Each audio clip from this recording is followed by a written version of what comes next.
Oke, soal nomor 5. Suatu senyawa karbon mengandung unsur CHO. Nah, berarti itu satu senyawa. Satu senyawa mengandung CH dan O. Nah, tapi kita belum tahu seberapa banyak si C-nya, seberapa banyak si H-nya, dan seberapa banyak si O-nya. Makanya kita bikin dia punya rumus kimia adalah CXHYOZ. Nah, senyawa karbon ini dibakar sebanyak 9,2 gram. Nah, ketika dia dibakar 9,2 gram, dia menghasilkan CO2 17,6 dan H2O sebanyak 10,8. Kemudian diketahui kalau MR-nya atau massa molekul relatifnya adalah sebesar 46.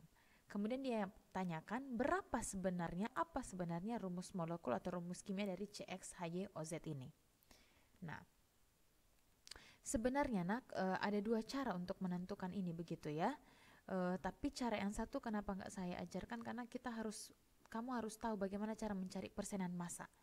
Nah, tapi karena kamu sudah pelajari tentang hukum kekekalan massa, maka saya memberikan cara yang ini saja untuk kamu. Nah, tadi dari dia punya pernyataan soal si CXHYOZ ini dibakar. Kalau misalnya kamu melihat di soal ada kata-kata dibakar itu berarti direaksikan dengan O2. Selalu seperti itu. Kalau dia bilang dibakar itu berarti direaksikan dengan O2. Tapi ingat ya, dibakar berbeda dengan dipanaskan. Kalau dipanaskan dia tidak bereaksi dengan O2. Tapi kalau dia katakan dibakar itu berarti bereaksi dengan O2. Nah, setelah sesuatu yang bereaksi dengan kalau senyawa hidrokarbon direaksikan dengan O2, dia akan selalu menghasilkan CO2 dan H2O. Selalu. Nah, kan dia katakan CXHYOZ itu yang dibakar adalah sebanyak 9,2 gram. Kemudian dia menghasilkan si CO2 ini sebanyak 17,6 dan si H2O ini 10,8. Nah, sesuai dengan konsep hukum kekekalan massa, bisa nggak kita mencari O2? Bisa ya, karena kan kekekalan massa dia katakan seberapa banyak jumlah reaktan itu harus sama dengan jumlah produk. Nah, jadi untuk mencari O2 ini adalah jumlah dari reaktan dikurangi dengan jumlah dari produk dikurangi dengan jumlah dari CXHYOZ. Dapatlah nanti dia 19,2. Nah, setelah dapat mereka punya gram, kita masuk ke dalam perbandingan mol. Loh Bu, kenapa masuk ke perbandingan mol? Nah, ada satu hukum dasar kimia yang menyatakan bahwa perbandingan mol itu sama dengan perbandingan koefisien. Nah, Bu, kenapa kita butuh perbandingan koefisien? Karena nanti koefisien ini akan mempengaruhi penyetaraan reaksi.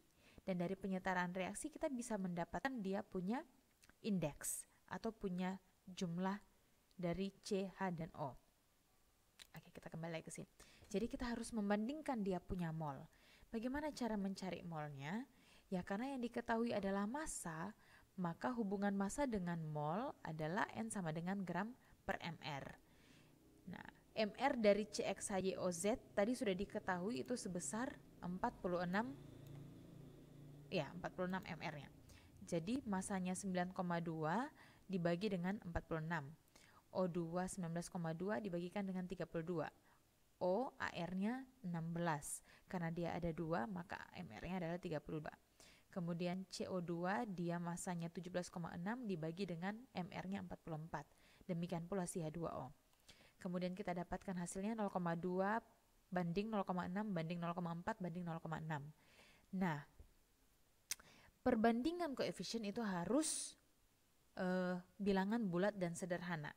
Jadi kita cari bilangan bulat dan sederhana, sama-sama semua ini kita bagikan 0,2. Sehingga dapat 1 banding 3 banding 2 banding 3. Nah, perbandingan mol sama dengan perbandingan koefisien. Jadi kita kembali lagi ke persamaan reaksinya. Berarti 1 banding 3 banding 2 banding 3. Nah, setelah kita menyetarakan reaksinya, bisa nggak kita mencari X-nya? Bisa ya. Kan di sini jumlah dari di sini jumlah C-nya ada berapa? Ada 2. Dan di sini jumlah C-nya ada berapa? Ada X. Jadi X itu sama dengan 2. Oke, kemudian di sini jumlah hidrogennya ada berapa?